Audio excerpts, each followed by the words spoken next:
Joining me now tonight on the Australian Music Show, two of the members of Def FX, Fiona and Sean. Welcome in, both of you. Good evening. Fiona, it's great to see that your health's improved a million miles since the last time I spoke to you. You got the flu again. Again, yep. This is the delights of going back on the road, is it?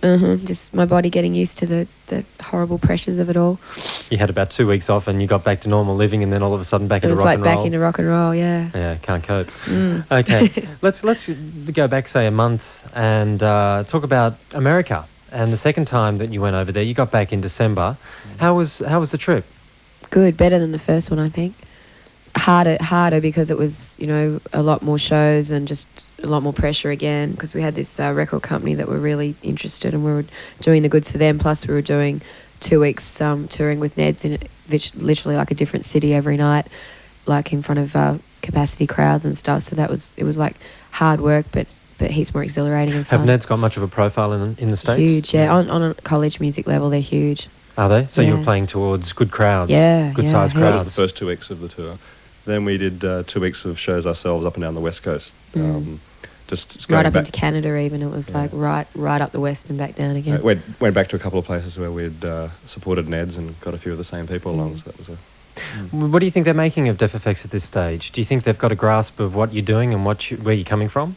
No, they call us fresh. So fresh, and that there's no one like us, and they're treating us as an entity of our own, like rather than comparing us to someone else, which is really good. We haven't even really been compared to the English bands that we normally get compared to here. They're treating us just as this thing that we are from Australia, so it's really good. So they're not raising bands like, say, Nine Inch Nails, and at least saying that you're coming from a similar area? No one said that to me, but I don't know, maybe Sean heard differently. I heard a couple of comparisons to Ministry or Nine Inch Nails, but not really, no. I suppose a lot of people see the band as a new band. Obviously they hadn't heard of it before, but obviously we've road tested our material and ourselves for the last 2 years here, so the way the band's perceived is obviously different to the way it's perceived here, because we've got like more seen us grow from a very unprofessional riff-raff into this sort of thing, and semi-professional. And now they're seeing the finished product, if you like, or something. Looking back, we can see how that everything we've done in Australia has obviously got us to this point that we have been able to launch ourselves successfully overseas as a complete group with an identity and an attitude that's uniquely ours. We're a really tight-knit group now. You say tight-knit. I gather tight-knit now because Blake left when you got back from the States. Is that right? That when we were having problems with him, it was it was starting to shatter. So when Dave joined, all the little pieces came back together again. So it's stronger than before. I think so. Yeah, everything. I don't regret anything we went through with Blake, or everything he added to the band was special and necessary, obviously. And Dave sort of come in and picked up where Blake left off. Yeah. What's Dave's background? Bedroom music, Metallica and the headphones. I don't know.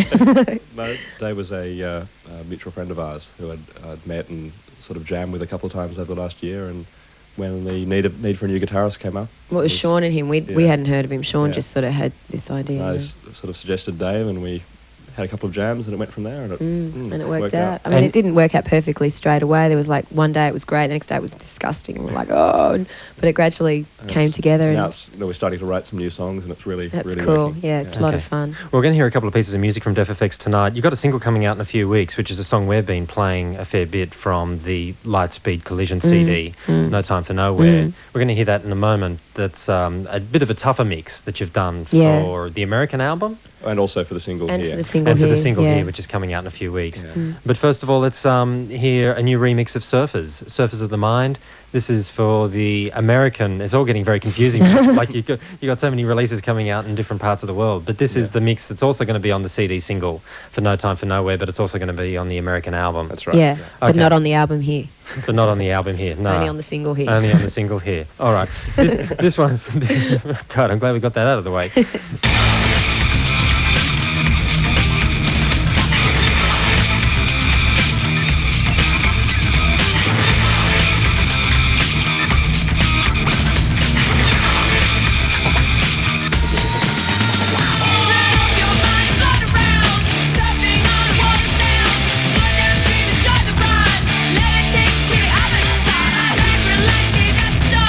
You can get there if you listen hard.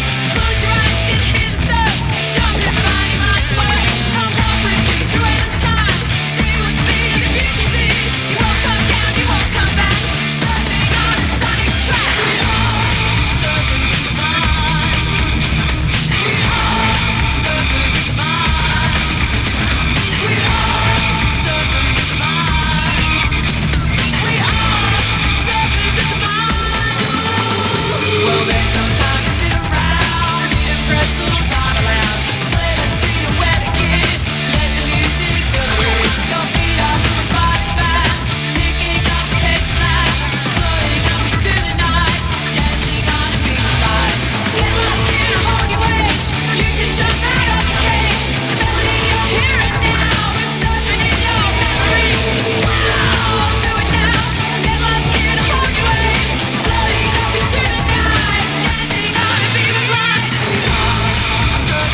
Tonight on the Australian Music Show, I'm chatting to Fiona and Sean from Def FX. That was the new mix of Surfers of the Mind, which you'll find on the CD single out in a couple of weeks for No Time for Nowhere.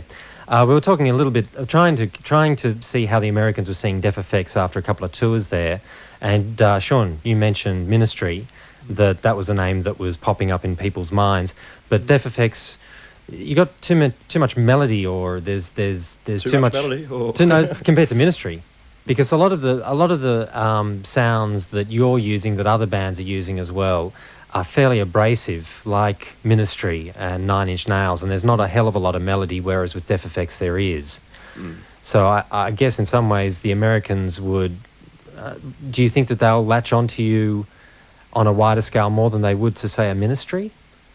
It's hard to say. I think Americans are infiltrated with so much media and music, and there's so much of a sensory overload all the time with things going on, that they make up their minds very, very quickly about what they hear on first listen, which is good for us, I suppose. A lot of people made up their minds after a couple of songs, having never seen us before, which was something which we've never experienced here.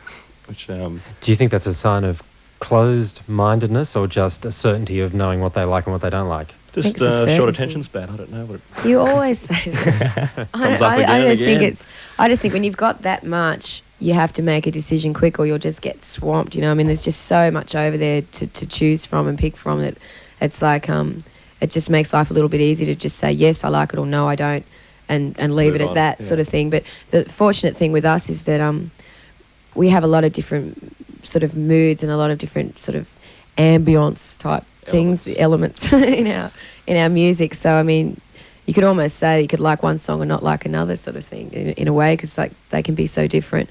I think the consistent thing we have is the way we deliver them. I mean, we could play Bar Bar Black Sheep and Surfers of the Mind, and they'd both kick ass. You know, it's like just because of the way we do it. Like, do you know what I mean? It's so. No. I do. It's the way we deliver the songs. I think it's the chemistry between us that is like the glue. It's the way we perform them live that makes people say, and we've said this before, it's like I heard your record but it didn't make sense till I saw you live. And that's where we're winning over the American audiences with our live shows. They haven't had any vinyl out there or anything yet, or any CDs out there really. So, I mean, people are forming an opinion about us by what they're seeing live, and they might say, oh, you're a bit like Ministry because it's really loud and full on, but I can dance to you, you know, in a more groovier way than I could to Ministry or something. So maybe you're a bit like something else in that respect. So, I mean, in a nutshell, they're just accepting us for what we are and, you know, what we do and on our live performances there. So, can you see, or has it already happened, has the experience of going to America changed your outlook towards Def FX? Do you think it's going to change the band in the future as well? I think we've always been about change. We've always been about growing and developing and not getting static, you know, because we have to deal with Sean's short attention span all the time. He gets bored too quickly. Oh, so it's you getting bored, not the audience. Cool. I'm just saying that.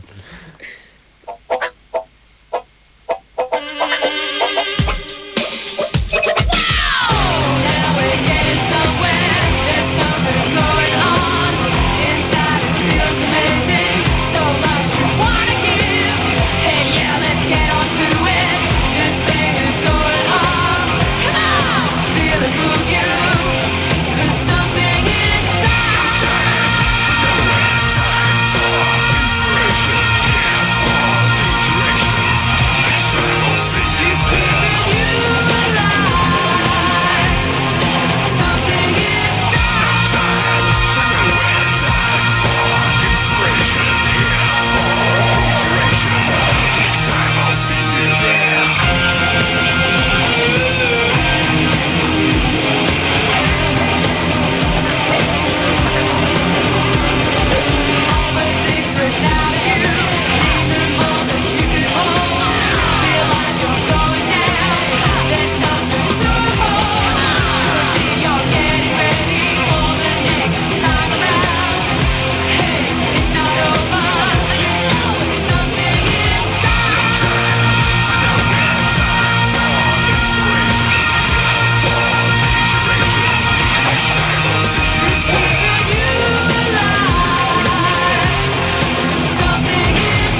Halloween Saturday.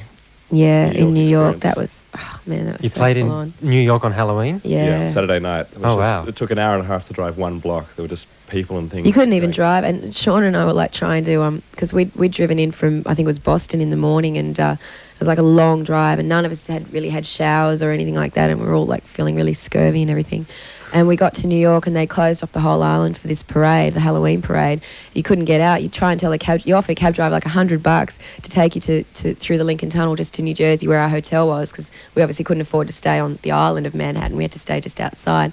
And he'd go, no, like it was just no one wanted to take us anywhere. And it was. Was this on the way to the gig or after the This gig? was like after sound check. Yeah, we got to New York, like, and we went to sound check and all that, and then we just wanted to get changed, and all our bags had been taken to the hotel earlier, and we weren't even sure we were going to get the truck that had all our gear in it back onto Manhattan to be able to do this show. It was just so disorganised. Luckily, a couple of us had been shopping that day. Like, I had a top to wear and a pair of shorts to wear, because it was, otherwise I wouldn't have had anything I could have worn on stage. It was just like, you just couldn't get it. We were trapped there. And the end result? We walked off after 2 songs at 4 a.m. Oh, seriously? It was just, this is the CMJ, the it was just industry such gig. a joke. But it was an amazing night anyway. Oh yeah, the parade part of it was unreal, and it was just great. The spectacle of it all was mind blowing. But the actual logistics of doing a show at 4 a.m. under those conditions was just. I remember saying to the microphone, we did 2 songs, and I said, "This isn't Deaf Effects. This is a joke. See ya." And we just. And you got walked off. Yeah. Uh, But it was cool. I don't know. Is anyone in the world capable of seeing a band at 4 a.m? There were people there, but it was like, it was New York. Everything's open. 4 a.m.'s like 10 in the evening to them, I suppose, in some ways. When are you heading back? April, hopefully. Yeah, around the 16th. I guess that's when the album's coming out over there, or the CD, I should say. Yeah, hopefully. I think we're going to go with a single first, first, to test the waters, and then come out perhaps April with an album. Right. Yeah. Yeah. Well, you're not going to leave it too much longer, because Deaf Effects so far, it's just been like, things have been happening so quickly. Yeah, you can say that in retrospect, I suppose. It's been a lot of work, but yeah. Yeah, a hell of a lot of work. It's like we don't have any like time off. So I mean, if it looks like it's been quick, it's because we work 365 days a year. Really, we do. You know. Yeah, you've probably put 5 years' work into 2 years. in the space of 2 years. Yeah, we've got this big tour of Australia on now, like for the album. So we've just sort of launched on that, and we'll be doing that constantly until we go to America. Go to America. We'll just be going round and round and around Australia. Okay. Well, you've got some shows coming up later this week. Thursday night in Adelaide at La Rocks. You're playing at the Toc H in Melbourne on Friday night. And Saturday night you're in Sydney playing at the Eastern Suburbs Leagues. And that's the single launch, so... In Sydney? Yeah, a few surprises involved for that one, so it'd be good if people wanted to come along. Okay. Be cool. Fiona, Sean from Deaf Effects, all the best. Thank Thanks you. very much.